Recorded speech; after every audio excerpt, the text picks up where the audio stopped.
Happy New Year and happy 2022.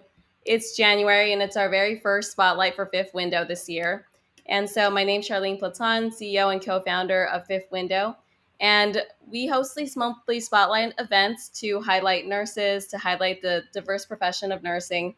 But we also love to prioritize and promote self-care journeys and well-being.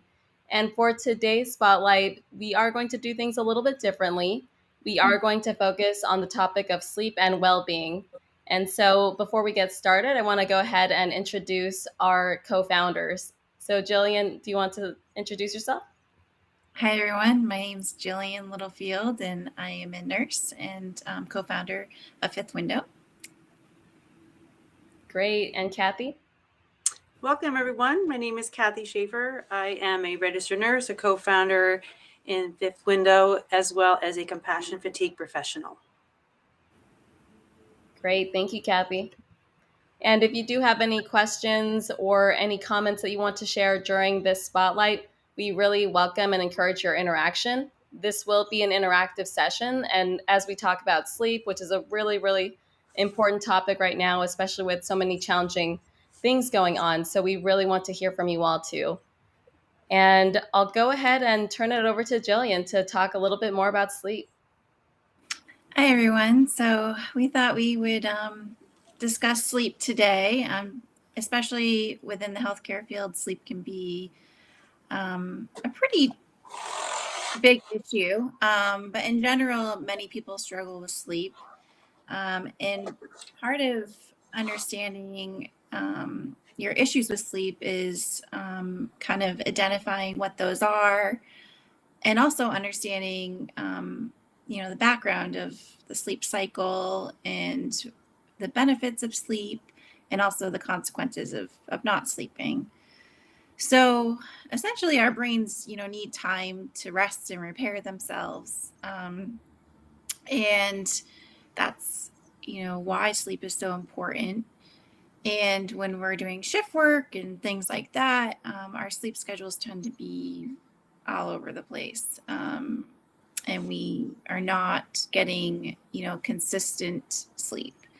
So, of course, we're not going to feel 100%, but it becomes even more of an issue for people that are, struggling with underlying mental illness, because a lack of sleep can have a tremendous impact on mood. It can worsen our mood. We can become irritable. It can heighten symptoms of underlying anxiety, depression.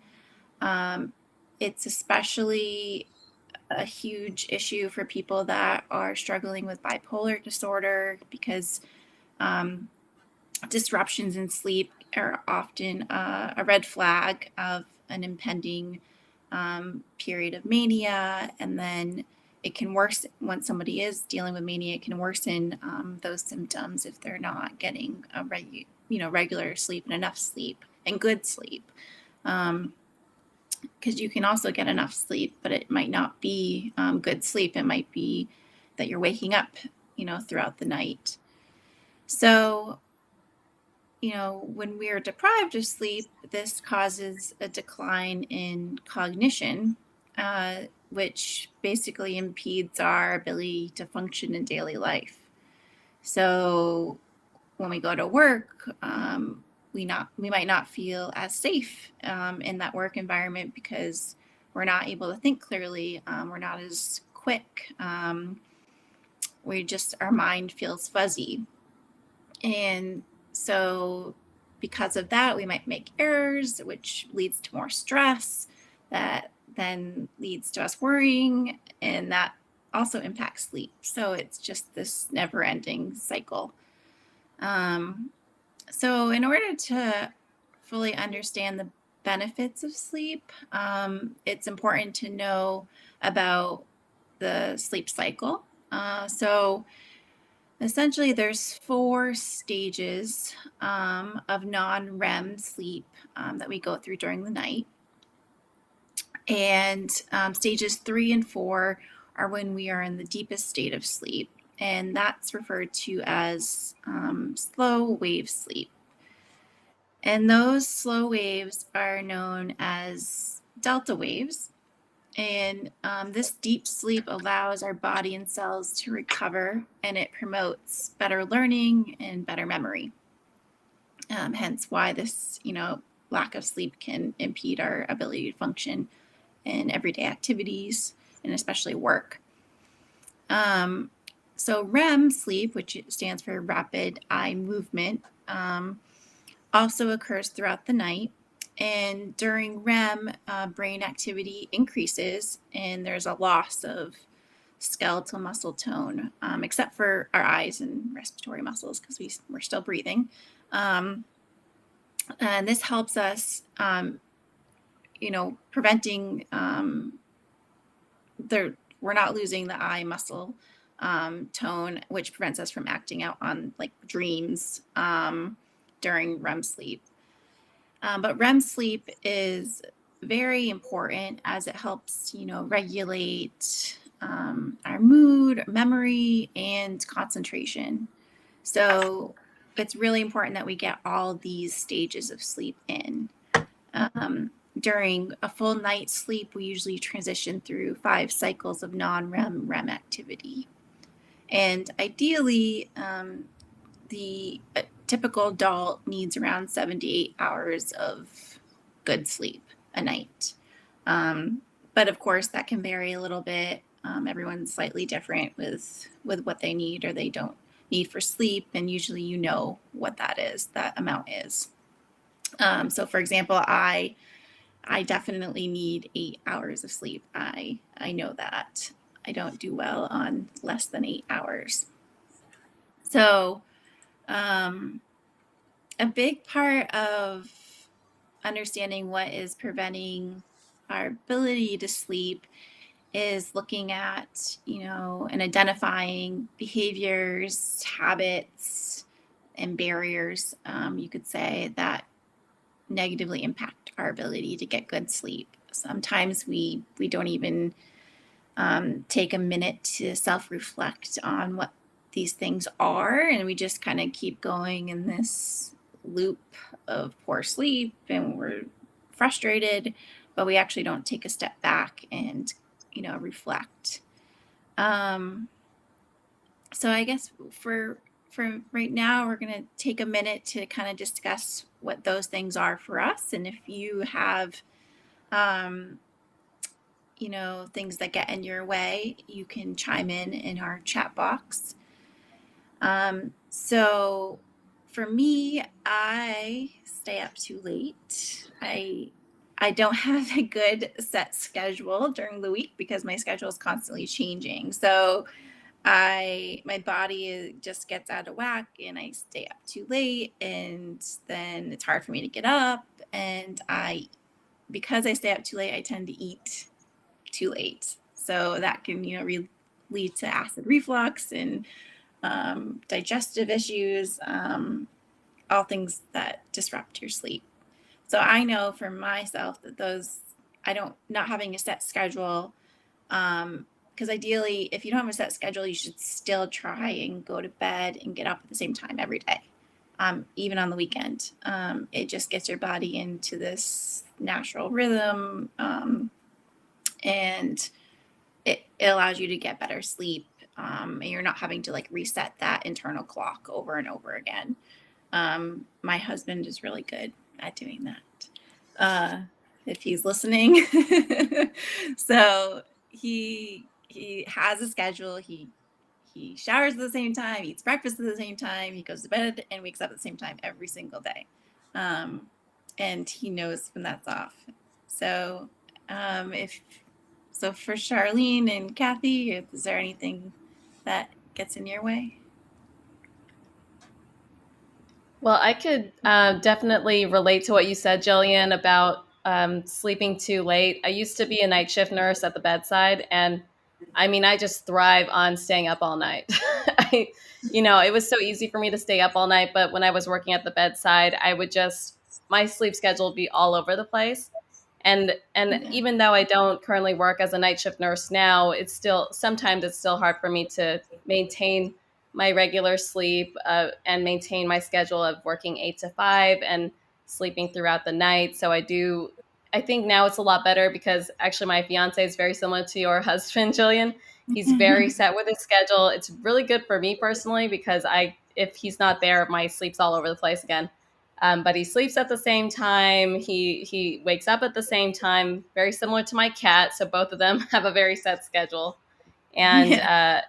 so I've gotten a lot better. And actually, my circadian rhythm's a lot better now. Yeah. But if they're not there, then I'm like, sometimes I could fall to the same habits. Right.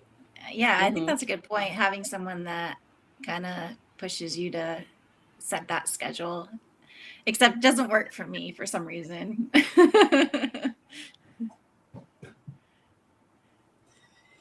And I think for me, so I think there are many nurses out there who could relate to both of these scenarios. One, when you're menopausal, sleep is absolutely destroyed for you between night sweats, hot flashes, just being very uncomfortable. So I've learned to do all of the things that you're supposed to do: sleep in cool cotton sheets, sleep in cool cotton, pajamas. But it on the East Coast here, it's currently 15 degrees outside. So that's not the most ideal thing in the world to do. I kind of bear through it, and once that cycle kind of goes, then I can get back into a more sleep, I should say. I am the most I guess like clockwork person. I wake up naturally every day between 5 and 5:30. I do not need an alarm clock. I Wow. don't. And when That's the days, and that it doesn't matter if I go to bed at Very 7 o'clock impressive. at night or if I go to bed at 11 o'clock at night. I just wake. That's Wow. my wake time, right? Um, and that could be a problem, as you were both saying, especially Charlene, when your fiance or your cat might not be around, you might develop habit. You go back into your old habits. So, I'm a single mom, and my children share. I go back and forth between their dad and I. They live between the two of us, and the days that they're not here, so there's no one in the house. I tend to find myself, and it's just because sometimes I'm just lonely, right? Sitting on the couch with the dog watching TV, and the next thing I know, I've woken up and it's like 11:30 at night, quarter to 12, and I just have to go upstairs and I have to, do the whole routine. And I find when I have to do the whole routine of washing my face, brushing my teeth, I become more awake. So then I'm like laying in bed, staring at the ceiling.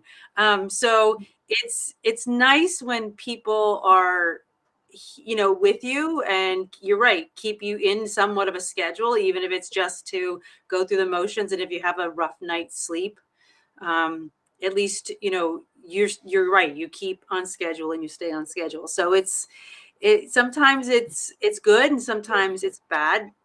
But I have found that I wear a Fitbit, and every morning I wake up to see how my sleep was according to them, Mhm. and how do I feel. And I have to comment on what you were saying, Jillian, about the different cycles of sleep, because sometimes I get a really good score, but my REM was, or my deep sleep was only like 44 minutes, but I Mhm. spend like 6.5 hours in a light sleep.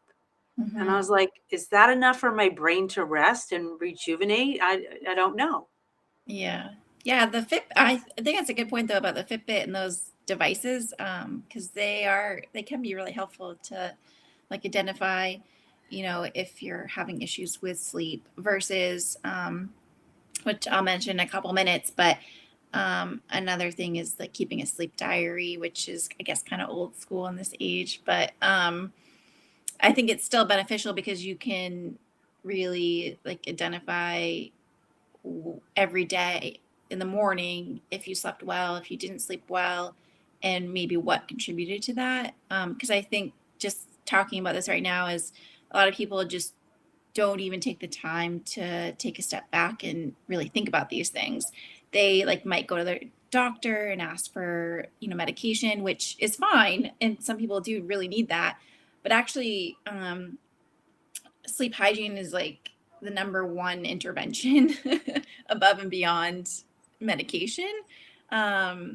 which is proven to work even better. I mean, of course, there are circumstances where the medication is needed, but sleep hygiene is actually probably the best intervention. But it's hard and it takes work. So, So I have a question to ask you. When you talk about, well, I'm sure you're going to get into the things about sleep hygiene in a little bit, right? Like the things that you're supposed to do. But just out of curiosity right now, do either of you in your, where you sleep, your room that you sleep in, right? And it's just, I feel like, those of us who have children, when you were taught that, the crib was just for sleeping, right? And so it's right. Your room is just for sleeping. But do you guys have like darkening shades or blackout shades in your room? I don't, because that's how I just like have always slept. I grew up not sleeping. I always like use the sunlight to naturally wake me up. But I know people that absolutely positively have to have that. Like they can't sleep without it. So I think it depends on you and your individual needs. It's just, I think because that's how I have always, that's what I grew up with. So my body is used to that. When I was a night shift nurse, I really needed a blackout curtain because there was no way I could fall asleep in the middle of the day. But nowadays we don't use a blackout curtain. We actually have an east facing window, so when we wake up, all this light pours in, which is really nice. And we both actually, like, I've really come to appreciate waking up with the sunlight or natural light. So we actually have these natural light alarm clocks too, which are really so amazing. It's like it was the most game changing thing ever. Like it imitates the natural progression of the sun as it rises in the morning, and it slowly wakes you up. So it starts to light up about 30 minutes before you wake up, and then by the time it's your alarm set time, it will play really relaxing music. So mine is like a little piano melody, but it could be a waterfall. It could be like birds chirping, and it's so much more relaxing because before, when I would wake up, my sleep was all crazy, so it'd be really hard to wake up. So I used to have these really crazy alarms on your cell phone. It'd be blasting, and then I'd have to do puzzles on my phone to turn off the alarm. It was really crazy. But this is much better. I highly recommend a natural light clock. Well, I mean, you make a good point about like exposing yourself to natural light, because so either like a lack of exposure of daylight during the day or too much exposure to light and screens before bed mess with our like master clock that's in our anterior hypothalamus, so which controls the circadian rhythm. So that clock receives messages from your retina, which are triggered by sunlight. And when we're not exposed to sunlight, early in the day, or expose ourselves, later in the day before bed with phones and screens, which a lot of people do. People have TVs in their room. They use, like Charlene was talking about, use their phone as an alarm clock next to their bed. So they pick it up throughout the night. Then that circadian rhythm's disrupted. And messes with our ability to sleep. So like daytime light signals the brain to become more alert, essentially. And then when the sky gets dark, it triggers melatonin release. So that encourages sleep. So those devices mess with that. And I think that's probably like one of the hardest things that people deal with is not having their phone by their bed. Like I actually got an old school alarm clock, so I could try and not have my phone as my alarm clock or right near my bed. Put it in actually put your phone in your in a drawer, or like just not have it near you at all, so it's not tempting. And I actually got rid of the TV in our room like years ago, because I just didn't want it as a distraction. Right. Yeah. Right.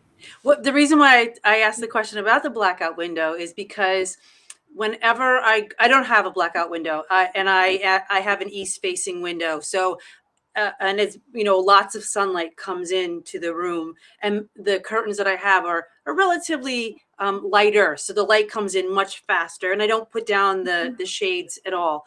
But I notice that when I go on vacation or I stay in a hotel room and they have those big blackout, and then the shades you use to close to give you some privacy in your room. I mean, now this may sound crazy, but for me, I can sleep into like 8 o'clock, like, and I'm like, oh my god, it's so like I've slept so long, I've slept so late, Yeah. but it's Yeah. just wild. Like there's no like natural ability for me to be like, oh, it's time, it's time for my body to get up now. It's no like, oh my god, it's really dark outside, it's not time for you to get up, you need to sleep some Mhm. more. Yeah. Yeah. Right. So, yeah. I think Mm-hmm. I think that's huge. Like, having exposing yourself to that natural sunlight in whatever way that you can. And that's a really good point too, Kathy. When you're in a hotel and you're in a different setting and you have different shades and a different setup, you might not wake up. And I have a really hard time too with being in hotels and in general. I just cannot wake up. And Jillian, is there something to that? Is it really more so because of the lighting, or is it because of the environment, just being in a new place? I've I always think wondered because I never sleep as well yeah. when I travel. Yeah. Yeah, I don't either. And I think it's probably a combination of all those things. um, Being in like a place you're not comfortable in, because like when you're at home, you really want to make your bedroom like your sanctuary. It has like everything that you need. Your bed, you feel like your bed's comfortable, like you have, everything's set up for what you need to feel comfortable at night, or it should be. That's, the what you strive for.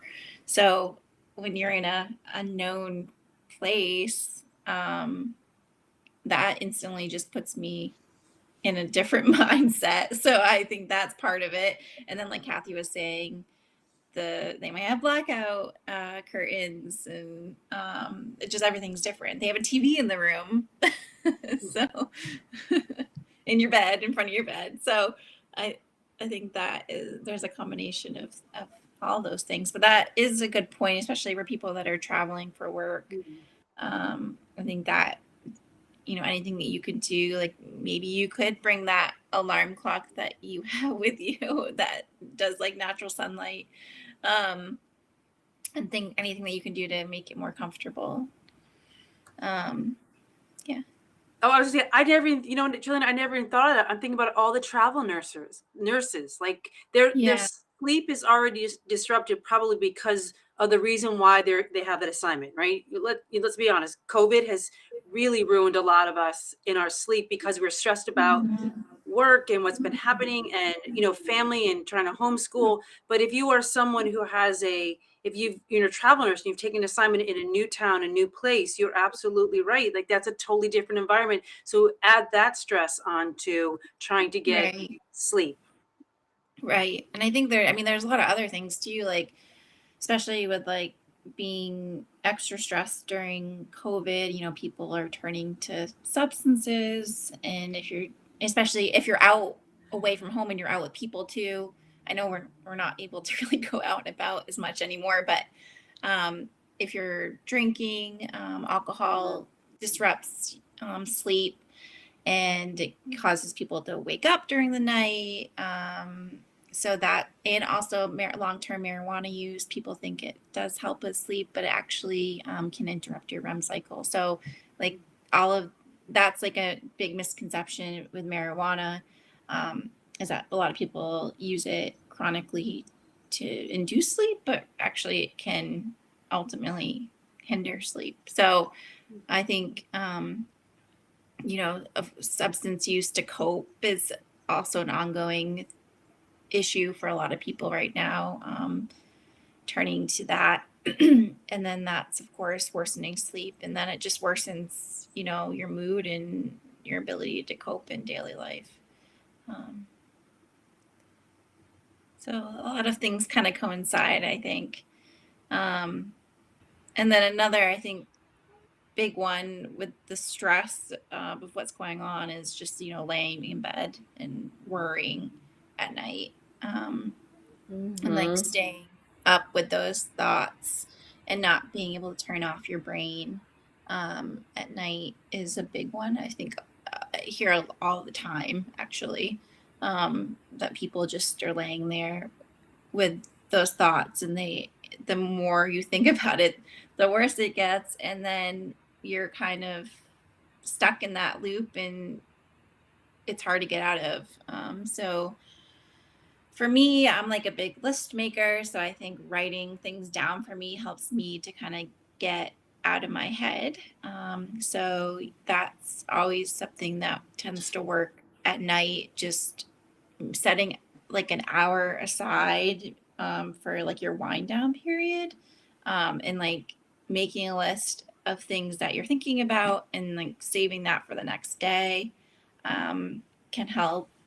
And then just not doing anything too like crazy in that 1 hour, like not engaging in conversations with people that you think might stir things up in your mind, staying away from social media. I think staying away from the news, just anything that will like add in extra stress or like wind you up, I think is really important, giving yourself that wind down period. And Jillian, sorry. Yeah. Just wanted to talk about how you mentioned substance use before bed, because I know that is, I think, especially during the pandemic, something that a lot of people have been turning to help with going to sleep. And I think it is part of the misconception that alcohol, substances can help promote better sleep or easier sleep. Do you happen to know why, when you're younger, alcohol maybe does make you sleep longer through the night, or maybe it doesn't. But then when you get older, it seems to be a much more disruptive in terms of, I know for myself, if I drink something like even an hour or two before I go to sleep, I'll have much more difficult time staying asleep throughout the night. So is that Well, more related to your body's physiology, or? I'm sure. I mean, as you get older, I think people are. It also depends on how much you drink, how often you drink, what your tolerance is for alcohol. I mean, the problem is with like with alcohol is people build up a tolerance, so they're trying to achieve that feeling, that like feel good feeling, and over time you have a tolerance, so you drink more to achieve that same effect, and that's where it becomes dangerous because you're continually adding on to that. And then over time you're like, oh my god, I'm having like 4 drinks to get that same effect. But also alcohol is a stimulant and a depressant, so at first when you're getting to that like buzzed feeling, it's a stimulant, and then you kind of, and it's going to be different for everyone, depending on what their tolerance is, how many drinks it takes for their BAC to get to that point. But once you get to surpass that point, they call it the point of diminishing returns, and it turns into a depressant. And that's where you kind of feel all the crappy effects of alcohol. And it's a diuretic. It's dehydrating you. So Right. it's just, it's affecting your brain. It's affecting your whole body. It's a toxin. So it's going to not, allow you to achieve optimal sleep. And Mm-hmm. I think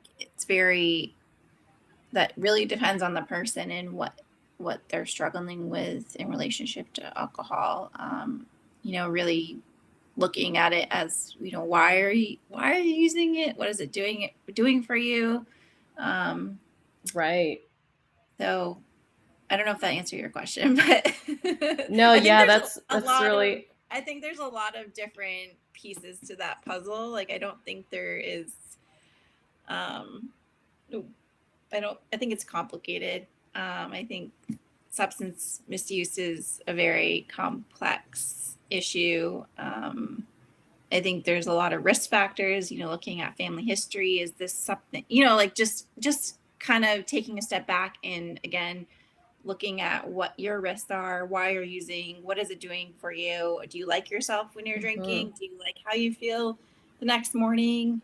Right. I Tying in think a lot of those mindfulness questions really helps, actually. yeah, People think a lot about mindful eating, but they don't talk as much about mindful drinking, right. and and those same questions could absolutely apply. How does it make you feel when you drink one, pint of beer Right. or whatever, one glass of wine? What is it doing for you? Right. Are Yeah, you great able questions. to set limits for yourself? I think really the big question is like, why, what is it doing for you? Why are you drinking? Like, is it mindless? Are you drinking to numb yourself? When you're getting home, like, because you're stressed, is that what you're going to instead of using another like coping strategy, like going to take a bath, or like, can you substitute something for that alcohol? I think those are all like really hard questions because you don't want to sometimes.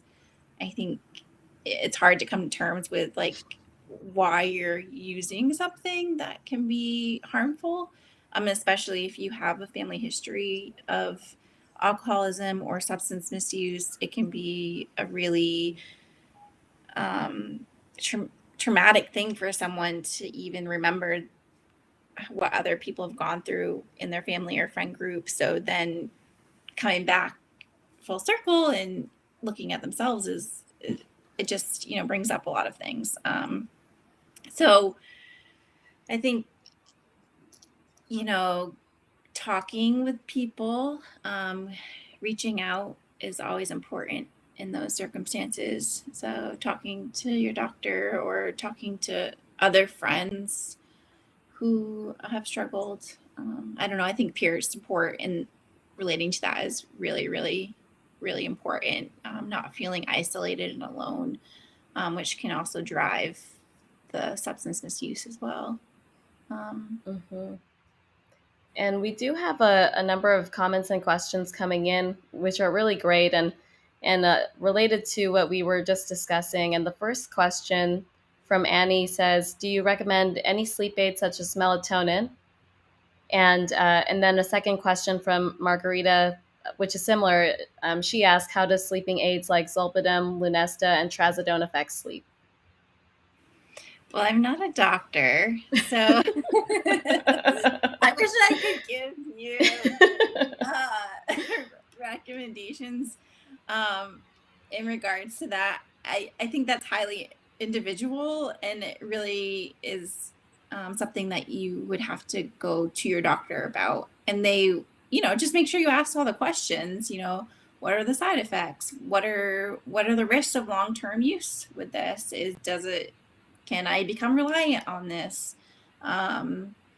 Over time, how long should I be on this? Is it short term, long term? Like, what are the goals of using this? Uh, and then just also, I think incorporating like sleep hygiene tactics, that can never hurt. Maybe once you start incorporating these other things, you realize, oh, this is helping. Maybe I can talk to my doctor about maybe coming off of this medication if you don't want to, be on it long term.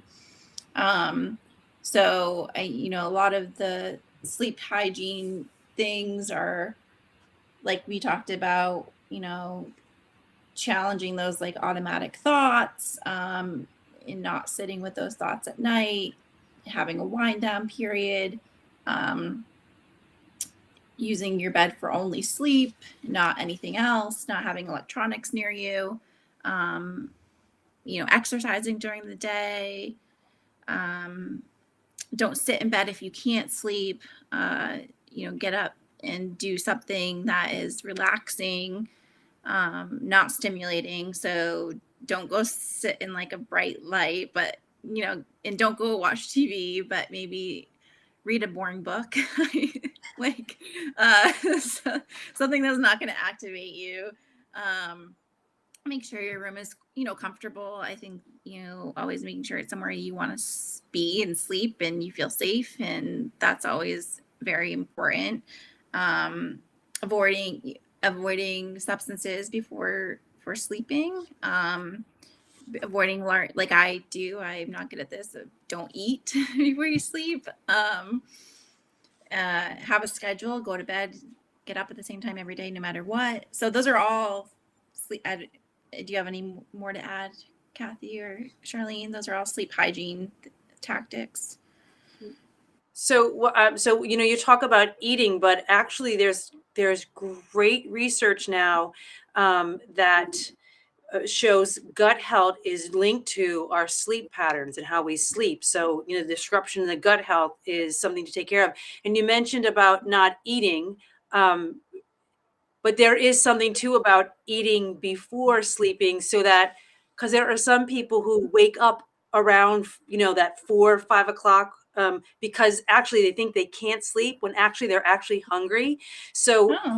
being mindful of what you're eating. So for example, having a healthy, protein along with a complex carbohydrate, Mm-hmm. like peanut butter and apples, Yeah. things like cottage cheese and blueberries, like things like that, that will, you won't give you a quick spike in your blood sugar, but it will rise it. And then, over time, as you go down, can actually help people who sometimes are waking up earlier in the morning, because Mm-hmm. they think they just can't sleep, when actually it has something to do really with their nutrition and what they've had the night before. Right. So, Yeah. but, we talked, and we're going to joke about this, but we've talked about that vicious cycle of, if we are indulging in some alcohol, maybe a little too much, it inhibits what we're eating. And, at 12 o'clock at night, we're eating like pizza, or we're Right. rating like, the burger and French fries. Right. And that's not the healthy thing, because that will keep us up and go, Right.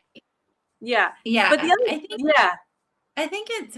I guess I should have clarified it. So it's more like that. So like large yeah, meals, bad sugary. Like the stuff you Right. crave. I don't know. It seems like people crave those things at night, or I do. I don't know why. But uh, and then yeah, definitely if you're drinking or using cannabis, that's gonna induce those bad cravings for sure. yeah. Yeah. I also wanted to kind of circle back on what you were saying about making a list, so that, Mm-hmm. if you're somebody who is, even if it's not even if you're not someone who that is anxiety provoking, you've got to get all these things done. It might be that a big project has come up, or you've got something important to do, or those of us who are, in school, you've got deadlines to meet, right? And so making that list is really helpful in that manner, so that you know that it's locked somewhere on a piece of paper, and you don't have to scramble. The same thing can be said, and just two things I wanted to mention. If you are somebody who has lots of thoughts during the night, keeping a notepad and a pen next to your bed is also helpful, because you might, and you just write it down, and your subconscious is supposed to be like, okay, we got that off our plate, now you can go back to rest. But we all Mm-hmm. know that that doesn't happen that quickly. It Right. might take a little bit of time.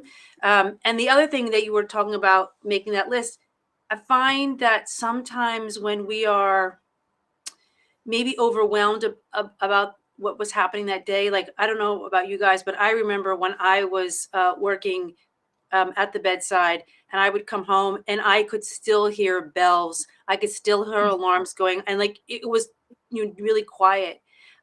Things racing in my mind, go like reliving what just happened. Maybe if it was an uncomfortable situation, or a bad outcome, right? I Mm-hmm. find for myself, even now, that that doesn't really impact me that way, but other things do. Being able to write in a journal what I'm feeling, like letting the Mm-hmm. feelings come back out and not holding them in, seems to help me not spend so much time reliving them. At least it's my way. Like you talked about peer support, right? It, almost like that journal becomes like my peer, and I can tell them all my deep dark secrets of Mm-hmm. how I'm feeling, because I'm too afraid to say to my colleague about how how bad it was, because it may have been just as bad for them. So Mm-hmm. yeah. Right. Yeah, that's a good That's point. a really good point, Kathy. And I absolutely still remember hearing alarms, and I would dream about work when I would be done with shifts, and I would be confused if I was actually at work or sleeping, and sometimes everything would just blur together. Yeah. Especially with such a crazy schedule, things changing all the time. And even in school, when I was in NP school, I dreamed about tests, or I dreamed about anxious, rotations in my program, and it was really disruptive to my sleep. And Unfortunately, I did not have a diary at that time. I really should have, and I think that would have helped me, um, because that was a really stressful time. But absolutely encourage writing, even for the dreams you have. Writing is really helpful, and for all those thoughts you have right before you go to sleep, writing it down before you sleep is really helpful. And I remember too, something that I did was, I actually used a lavender diffuser when I was, at the bedside. It actually helped me a lot. I was using that diffuser like every night, and the calming, the effect of the lavender oil, helped me to slow my heart rate, helped me to feel more relaxed before going to sleep, and it just smells really good too. So that I always use adds a nice. Mm-hmm. I use I use lavender too, and it is something that I think is very effective and calming, for me, anyways.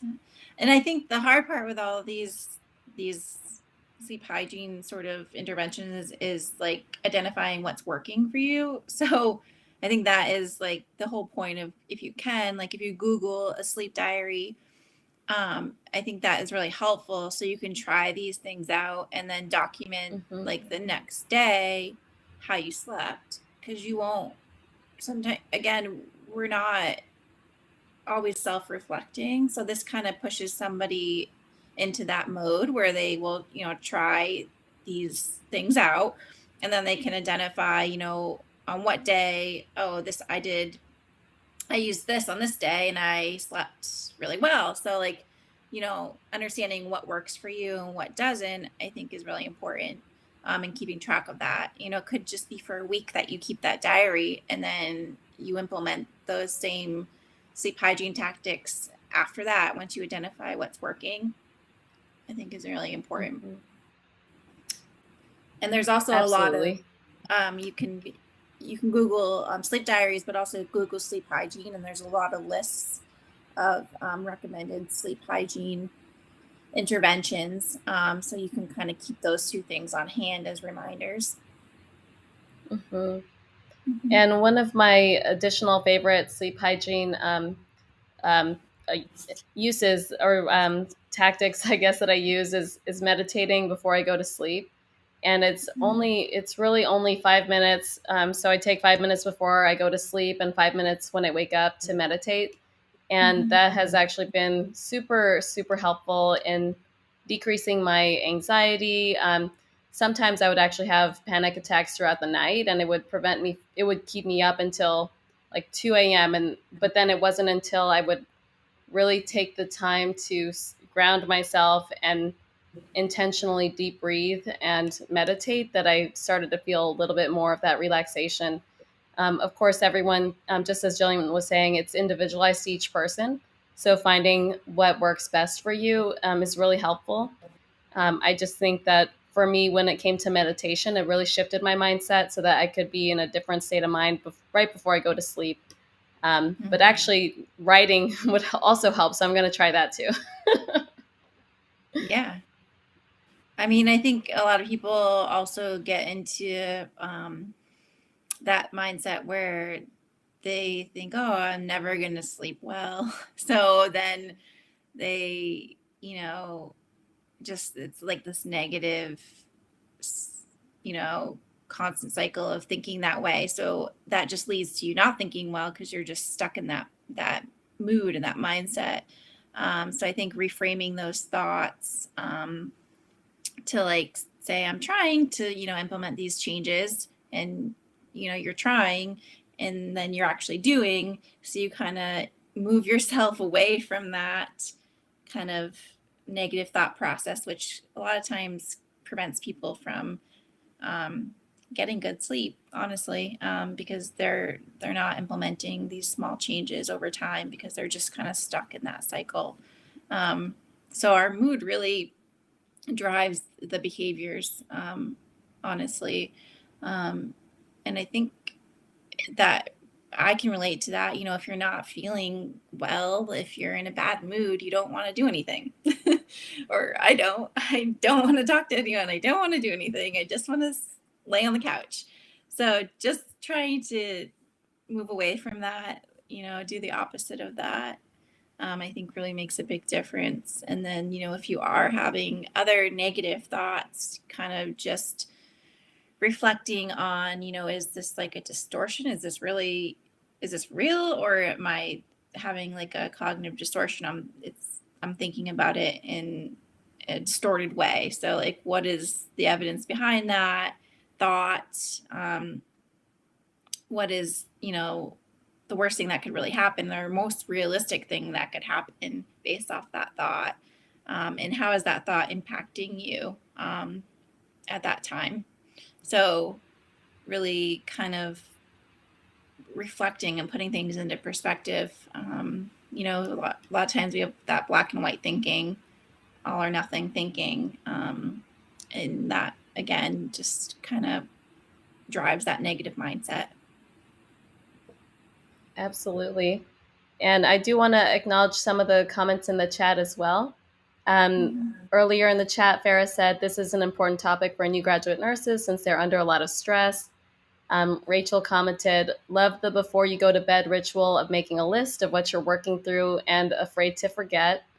And then Joseph said, alcohol disrupts sleep for me, sometimes for thinking, and also disrupts my sleep. Love the topic. And then Sherwin's shared, lifestyle modification is crucial in sleep hygiene. For nurses that worked bedside, high caffeine intake is fairly common. Mm-hmm. That's very true too. Yeah, the caffeine, I think, is another good point, in that you'll see that on a lot of sleep hygiene lists, to stay away from any sort of stimulant before bed.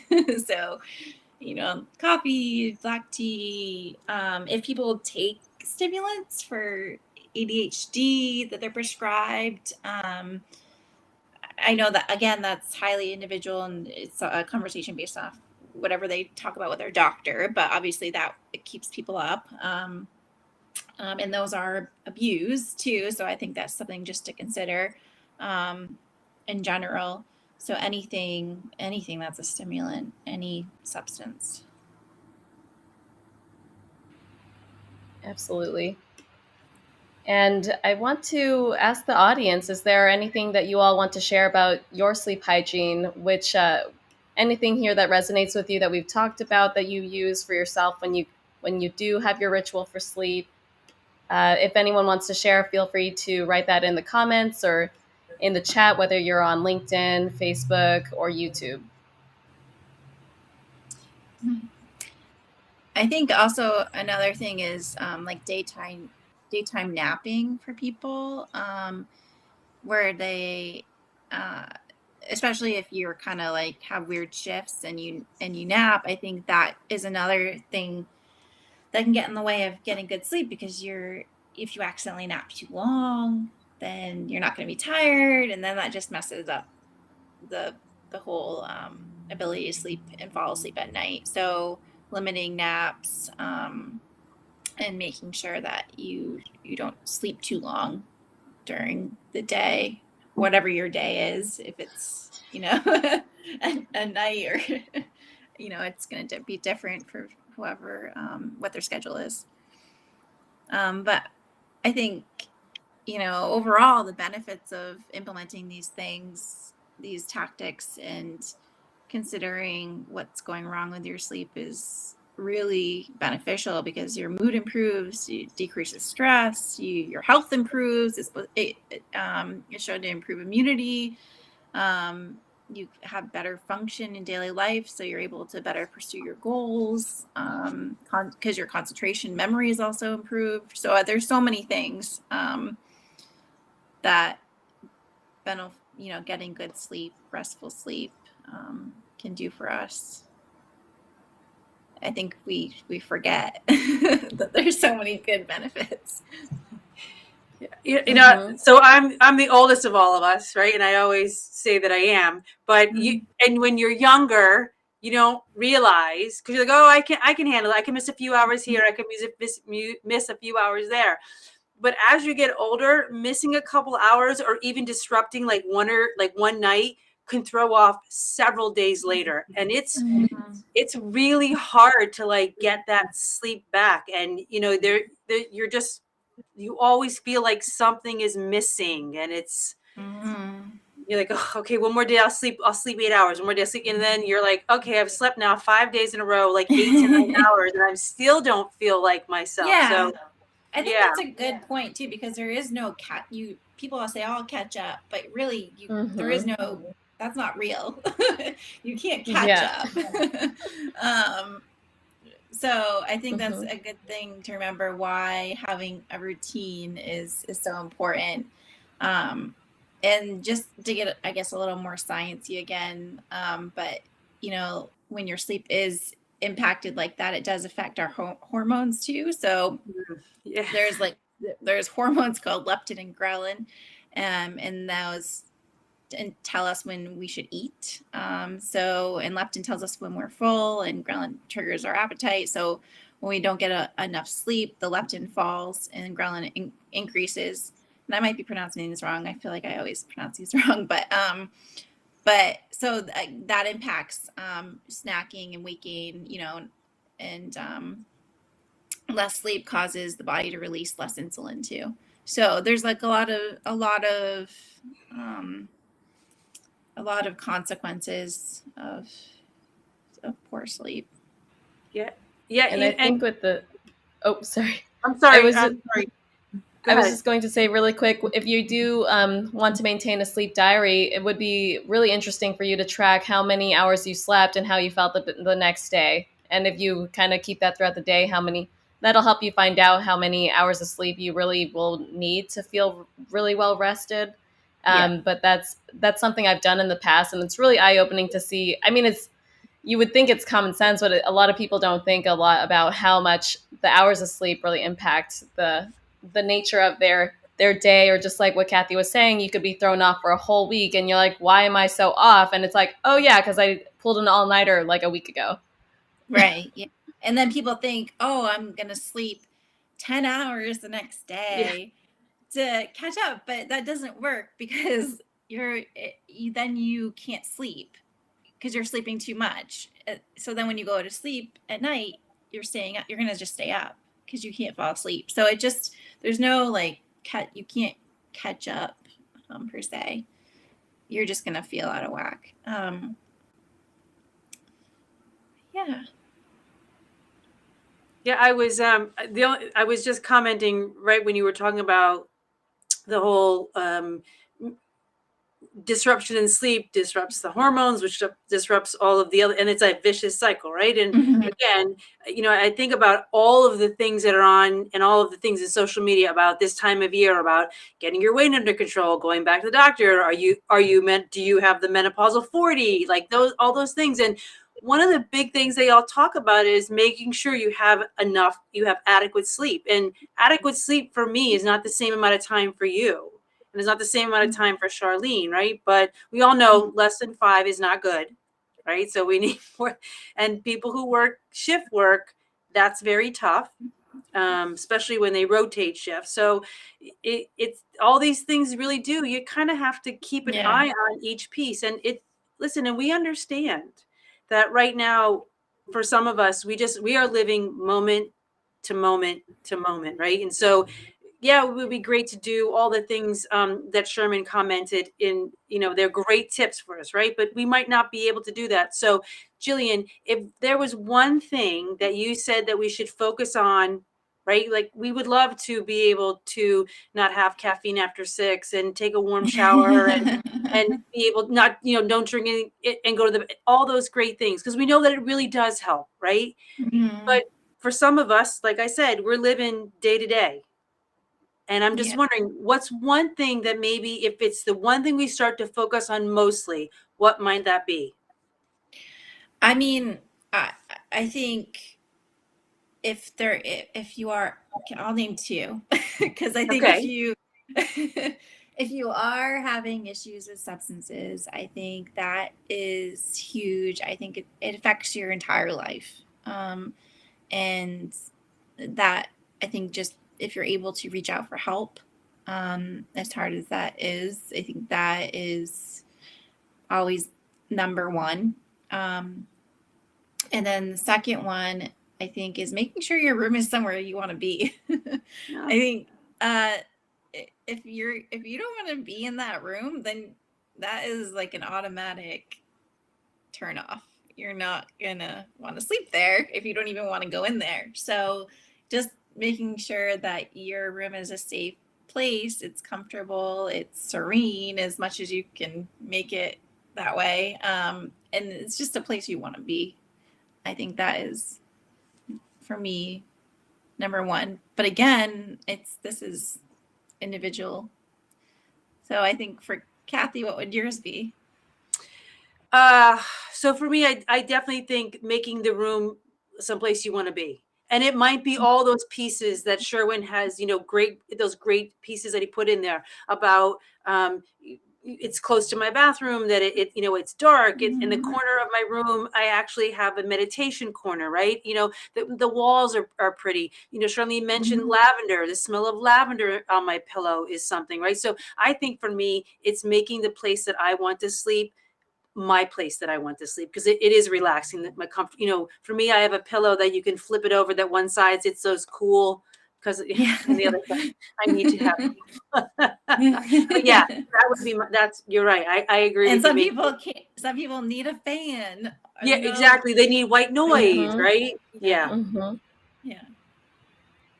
Absolutely. And I'll just say for me, one of the things that has been really important is having just the awareness that your sleep ritual is something that needs work. Because for me, I'm someone who only slept 4 hours a day, like since high school up until grad school, basically.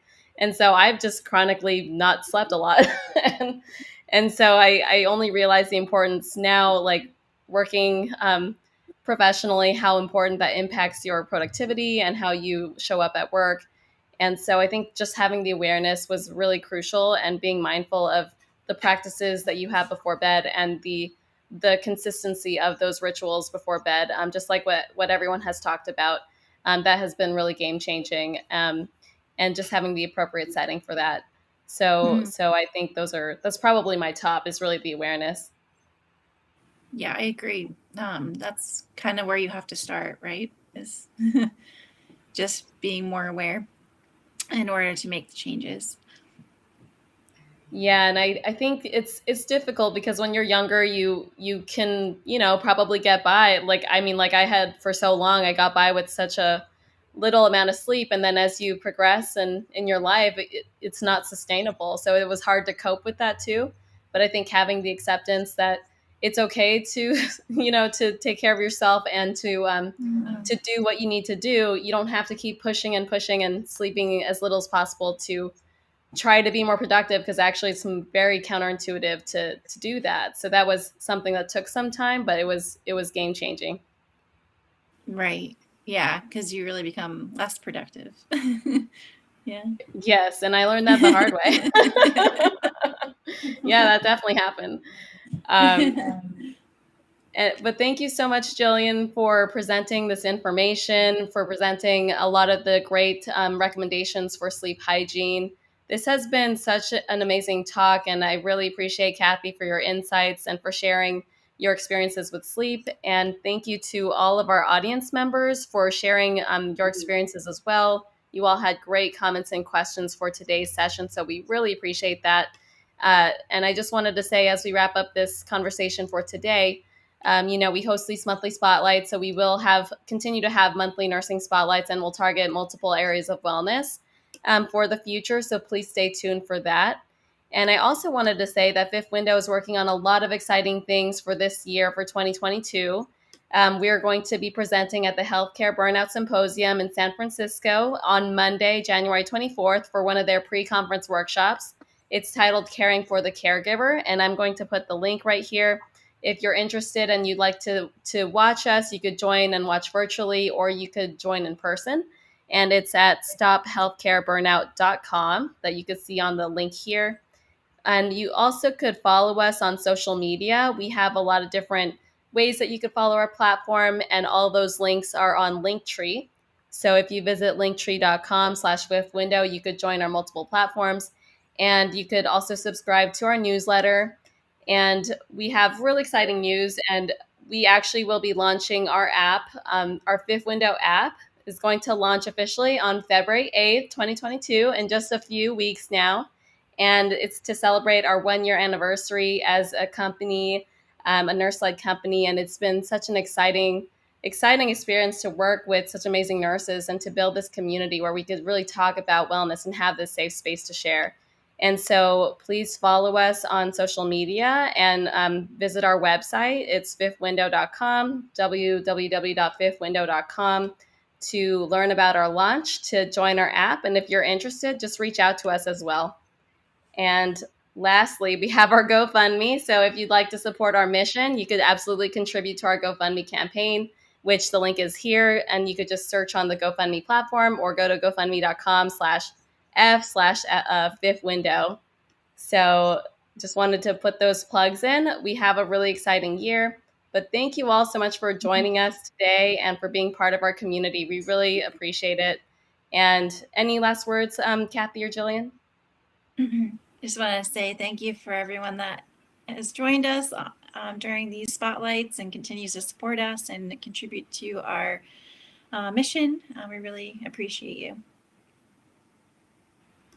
And I just want to say the same thing, reiterate what everyone has said. Thank you so much.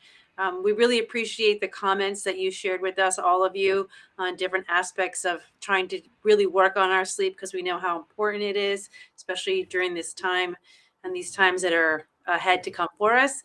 And we are really looking forward to 2022 in helping everyone revolutionize nurses' well-being. Well said. Thank you all. And we'll see you all next month for our spotlight. Bye. Bye.